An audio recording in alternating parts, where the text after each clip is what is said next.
ассалому алайкум бинандаҳои азизгиромӣ, барномаи ахбор аст аз телевизиони Тоҷикистон. Дар студия санаовари Абдулҳамид. 29 июл рӯзи байналмилалии паланг. мақсади асосӣ аз таҷлили ин рӯз ҳифзу нигоҳ доштани ин навъи ҳайвон аз нестшавӣ мебошад. ҳоло дар қисмати экосистемаи табиии ҳудудҳои махсус муҳофизатшавандаи ҷумҳурии Тоҷикистон 250 сар бабри барфӣ ҳифз карда мешаванд. бабри барфие ки дар Тоҷикистон ҳифз мешавад нисбат ба бабри барфие ки дар қисматҳои ҷанубии ҷумҳурии Покистон, Бангладеш, Ҳиндустон ва Россия сукунат дорад, фарқ мекунад. бабри барфии Тоҷикистон барои беҳтар намудани ҳолати экологӣ, таъмини солимии муҳити зисти Тоҷикистон ва рушди соҳаи шикор аҳамияти иқтисодӣ ва экологӣ дорад. имрӯз аз тарафи роҳбарияти давлат ва ҳукумати ҷумҳурии Тоҷикистон низ супориши қатъӣ дода шудааст ки ҷойҳои сукунати бабри барфӣ ва ҳаётгузаронии он ба таври васеъ муаррифӣ карда шавад, зеро ҳоло таваҷҷӯҳи сайёҳон ба он зиёд равона шудааст. идомаи ахбор. дар ноҳияи Таҷикибод сокини деҳаи Ширинчашма Холмурод Мираков маблағҳои барои сафари ҳаҷ пасандоз намудаашро дар бунёди хатти оби нӯшокӣ сарф намуд. бо ин восита беш аз 100 хоҷагии деҳаи мазкур бо оби тозаи нӯшокӣ таъмин гардиданд. гузориши Дигули Маҳмуд аз ноҳияи Таҷикибод. лоиҳаи сохтмони хатти оби нӯшокӣ шурӯъ аз Сарчашма то Обанбор масофаи 2 километрро дар бар гирифта, корҳои сохтмонӣ тариқи ҳашар дар муддати 2 моҳ ба сомон расонида шуд. аз Обанбор то маҳаллаи зисти аҳолии деҳаи Ширинчашма дар масофаи 4 километр тариқи қубурҳо бинокорон хатти обро пайваст карданд то мушкилоти мавҷуда бартараф карда шавад.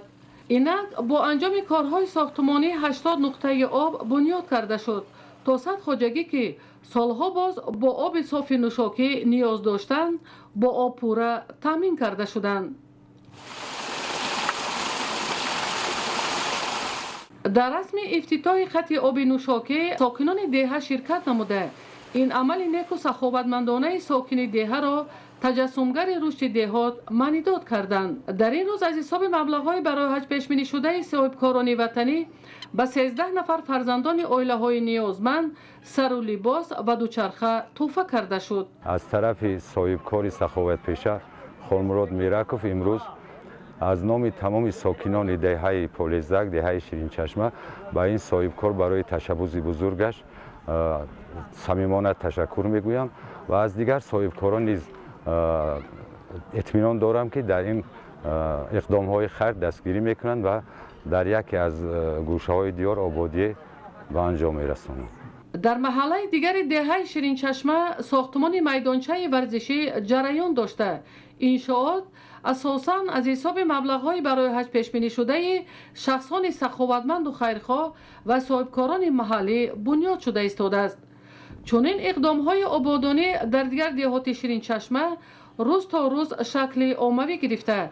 همه این پیشروی‌ها برای رشد دهات روانه شده است.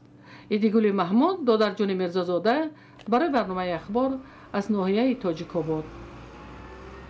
дар ноҳияи ҷайҳон барои сари вақт гузаронидани корҳои таъмирӣ ва омода намудани синфхонаҳо барои қабули хонандагон дар соли нави таҳсили 2019-2020 баробари маблағҳои буҷетӣ дар доираи иқдоми якҷоя ҳал мекунем. инчунин саҳми шахсони саховатпеша имрӯзҳо таъмири муассисаҳои таълимӣ идома дорад. гузориш аз ноҳияи ҷайҳон.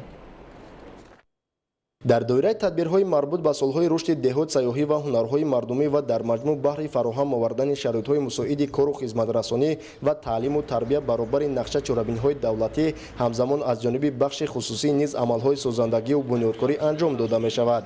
дар ҳамбастагӣ ҷиҳати саҳм гузоштан дар рушди соҳаи маориф ва илмомӯзии насли ҷавон Иброҳимзода Неъматло Абдусалом ки хатмкардаи муассисаи таҳсилоти миёнаи умумии рақами 4 ҷамоати деҳоти 5 ноҳияи ҷайҳун мебошаду имрӯз ҳамчун комитаи иҷроияи ҳизби халқии демократии Тоҷикистон дар вилояти Хатлон адои вазифа менамояд, тасмим гирифт ки ин мавсим барои сари вақт бо сифат анҷом додани корҳои таъмирии муассиса бо пешниҳоди масъулин ба миқдори зарурии масолиҳи сохтмонӣ дастрас намояд. комитаи иҷроияи ҳизби халқии демократии Тоҷикистон дар вилояти Хатлон даври тарғиботии амалии аксияи ҳизбиро таҳти унвони якҷоя ҳал мекунем роҳандозӣ намудааст ки мақсад аз баргузории ин аксия пеш аз ҳама сафарбар кардани мардум ба корҳои созандагию бунёдкорӣ, дасти кӯмак дароз намудан ба ятимон, ҳалли проблемаҳои мактаб ва ҳамчунин таъмиру тармими роҳҳо, кӯпрукҳо ба ҳисоб меравад. ин шаб рӯз ки аҳли омӯзгорону маорифчиёни ноҳия баҳри дар синфхонаҳои тозаву таъмиргарида қабул намудани муҳассилин тараддуди бештар мебинанд, роҳандозӣ гардидани чунин амали некро ҷамъияти омӯзгорони муассисаи мазкур хушпазирӯӣ карданд. миннатдории сокинони деҳаи ваҳдатро ба роҳбарияти ҳизби халқии демократӣ дар вилояти Хатлон ва ноҳияи ҷаҳон мерасонам, чунки дар таъмир ва аз навсозии муассисаи таълимӣ ба мо бениҳоят як кӯмаки хуб намуданд. ба иттилои кумитаи иҷроияи ҳизби халқии демократии Тоҷикистон дар ноҳияи ҷайҳун ва шӯъбаи маорифи ноҳия чунин иқдомоти сӯзанда дар соҳаи маорифи ноҳия бори аввал намуда, ҳамзамон дар самти беҳсозии ҳолати пулу роҳҳои мошингард дасти кӯмак дароз намудан ба собиқадорони меҳнат ва дигар амалҳои шоиста анҷом дода мешавад. худойдоди раҷаб, искандари саид, ноҳияи ҷайҳун, ахбор.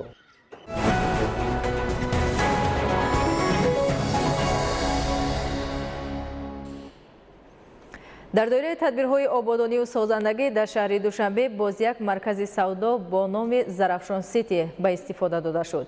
Маркази савдои мазкур дар ноҳияи Сино бунёд шуда, дар он 12 нафар аз ҳисоби ҷавондухтарон бо ҷойи кори доимӣ таъмин гардиданд. гузориши Манучери Сулаймон. дар маҳаллаи Зарафшони ноҳияи Сино як маркази хизматрасонӣ мавриди баҳрабардорӣ қарор дода шуд. бо ифтитоҳи он дар баробари таъмин гардани 12 нафар ҷавондухтарони хонашин бо ҷойи кори доимӣ ҳамзамон имкон фароҳам гардид ки аҳолӣ маводи мавриди ниёзи аввалро аз ин маркази хизматрасонӣ харидорӣ намоянд. дар расми ифтитоҳ таъкид гардид анҷом додани чунин иқдомҳои созанда ба хотири сазовор истиқбол намудани ҷашни 30-солагии истиқлолияти давлатии ҷумҳурии Тоҷикистон ва таъмини аҳолӣ бо ҷойи кор ва ба ин васила баландбардоштани сатҳи зиндагии сокинон мебошад. дар маркази савдо маҳсулотҳо бо сифати баланд ва нархи дастрас ба сокинон пешниҳод мегарданд ки сокинон метавонанд аз ин имконият ба таври васеъ истифода намоянд. ҷавондухтарон низ ба ин гуна соҳибкорон ва ашхоси саховатпеша миннатдорӣ намуда ва иброз медоранд. мо ҷавондухтарон аз он хурсандем ки чунин маркази савдо дар маҳаллаи Зарафшон сохтанд ва 12 нафар духтарони хонашинро дар ин ҷо ба кор ҷалб намуданд ва миннатдории худро ба чунин соҳибкорон мерасонем ки чунин марказҳои савдо бисёртар шаванд. дар навбати худ соҳибкор иброз дошт ки дар доираи дастгириҳои ҳамешагии роҳбарияти олии давлату ҳукумати мамлакат нисбат ба соҳибкорони ватанӣ кӯшиш бар он менамояд ки оянда низ дар пешрафту ободии ин гӯшаи Тоҷикистони соҳибистиқлол ва фароҳам сохтани ҷойҳои нави корӣ саҳмгузор бошанд. бояд гуфт ки имтиёзҳои пешниҳод намуда ба соҳибкорон аз ҷониби ҳукумати мамлакат боиси рӯҳбаландии ин қишри ҷомеа гарда онҳо кӯшиш менамоянд то дар ободии гӯшаи аз Тоҷикистони соҳибистиқлол саҳм гузоранд. таваҷҷӯҳи махсуси ҳукумат ба бахши хусусӣ давоми солҳои соҳибистиқлолӣ боис гардид ки дар ҳамаи шаҳру ноҳияҳо чунин марказҳои савдо ва хизматрасонӣ бунёд гарда ба сокинон хизматрасонии сатҳи баланд пешниҳод карда шавад. солҳои охир бо дастгирӣ ва ғамхориҳои бевоситаи пешвои миллат муҳтарам Эмомалӣ Раҳмон ва иқдомҳои роҳбарияти шаҳри Душанбе кӯдаконе ки модарзодӣ нуқсони дил доранд ройгон ҷарроҳӣ карда мешаванд. имрӯз дар муассисаи давлатии маҷмӯаи тандурустии шаҳри Душанбе бо ҷалби мутахассисони касбии мамлакат нигори 3 сола сокини шаҳри Панчакент ки нуқсони дил дошт ҷарроҳӣ карда шуд. гузориши Зоишои Тағоймурод. эгамзода меҳрнигор баъди таваллуд аз нуқсони модарзодии дил азият мекашид. амалиёти ҷарроҳии дили ин кӯдаки 3 солаи шаҳри Панчакент имрӯз аз ҷониби мутахассиси касбӣ номзади илмҳои тиб Фаридун Нуров дар 30 дақиқа анҷом дода шуд. меҳрнигор баъд аз як рӯзи ҷарроҳӣ шифо меёбад ва метавонад дар ҳалқаи волидайн осудаҳол зиндагӣ намояд. фарзанди ман бо нуқсони модарзодии дил маҷрои кушодаи рагҳои хунгари дил дучор буд. миннатдории худамро пеш аз ҳама ба асосгузори сулҳу ваҳдат пешвои миллат муҳтарам ҷаноби олии Эмомалӣ Раҳмон мерасонам ки барои мо камбизоатҳо чунин беморхонаро ташкил намуда ба таври ройгон фарзанди манро ҷарроҳӣ намуданд. ҳамасола дар заминаи таваҷҷӯҳ ва ғамхориҳои бевоситаи пешвои муаззами миллат муҳтарам Эмомалӣ Раҳмон беш аз 200 нафар кӯдаке ки нуқсони дил доранду аз оилаҳои ниёзманди ҷомеа ҳастанд ройгон ҷарроҳӣ карда мешаванд. дар мамлакат иқдоми хуби иҷтимоӣ яъне гузарондани ҷарроҳии ройгони кӯдакони бо нуқсони дил таваллудшуда 3 сол пеш амалӣ карда шуд. солҳои 2017-2018 бо дастгирии роҳбарияти шаҳри Душанбе ҷарроҳии дили 68 нафар кӯдак аз оилаҳои ниёзманди пойтахт ройгон гузаронида шуд. хушбахтона дар 2 соли охир бо دستگیری به واسطه رئیس شهر محترم رستم امامعلی که به این مسئله جدی اهمیت دادن و ما رو دستگیری کردن که ما توانستیم بیشتر از تقریبا به 70 نفر به شهروندان شهر دوشنبه روگون کمکی خود را رسانده توان. باید گفت که قبلا برای گذراندن عملیات جراحی دل کودک با جلب متخصصان خارجی انجام داده میشد. امسال بار اول متخصصان کسبی تاجیکستان با استفاده از شرایط موجوده نه تنها جراحی دل بلکه تمامی نمود جراحی را با موفقیت انجام میدهند. اکت آخرین ما از طرف امارات گذشته استفاده است با جلب فقط متخصصای خودمون. دیگر یگان متخصص از عربستان نامد، ما خودمون این کار رو انجام داده ایم. از اول سال تا امروز با دستگیری حکومت جمهوری تاجیکستان مقامات اجرایی حاکمیت دولتی شهر دوشنبه و شریکان بین المللی 125 نفر کودک جراحی کرده شد. زایشای تقویم رود مهروز جمعه دوشنبه اخبار. بیننده‌های گرامی چنین بود خبرهای برای این ساعت آماده شده. خیر سلامت باشید.